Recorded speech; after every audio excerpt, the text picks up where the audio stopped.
Le présentateur emblématique de la Star Academy, Nikos Aliagas, a été victime d'une tentative de cambriolage en ce début d'année. Les 5 individus interpellés dans cette affaire ont depuis été jugés et fermement condamnés. C'est la grande mode depuis plusieurs semaines. Les homme-jacquins et cambriolages chez les stars s'accumulent. Vita, Anne-Sophie Lapix, Cyril Gane, Bruno Guillon. Ils sont de plus en plus nombreux à en être victimes. De quoi rendre les people complètement parano. Vita confiait avoir été absolument traumatisée par l'une des nuits les plus éprouvantes de sa vie. Il y a de quoi.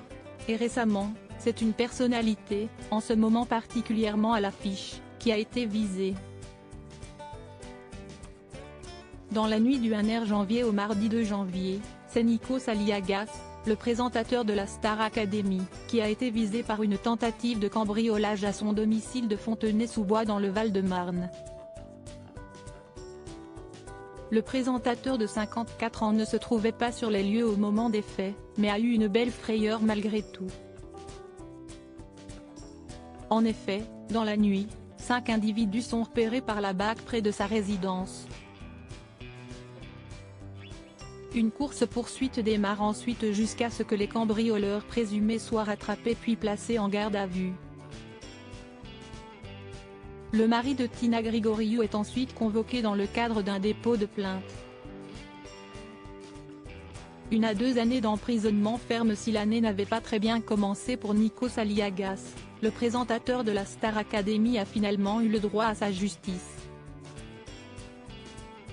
Les 5 hommes, âgés de 19 à 23 ans, qui s'étaient introduits dans le jardin de l'animateur, dans la nuit du 1er au 2 janvier, ont été jugés.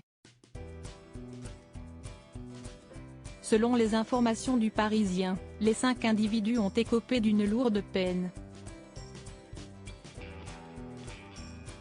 Le journal confie moins d'1 mois après les faits, ces 5 jeunes bras cassés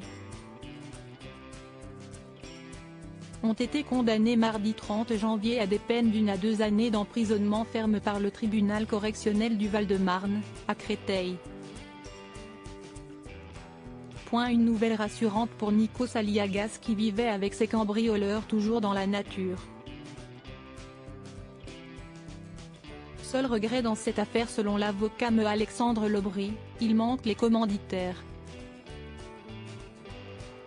Affaire à suivre.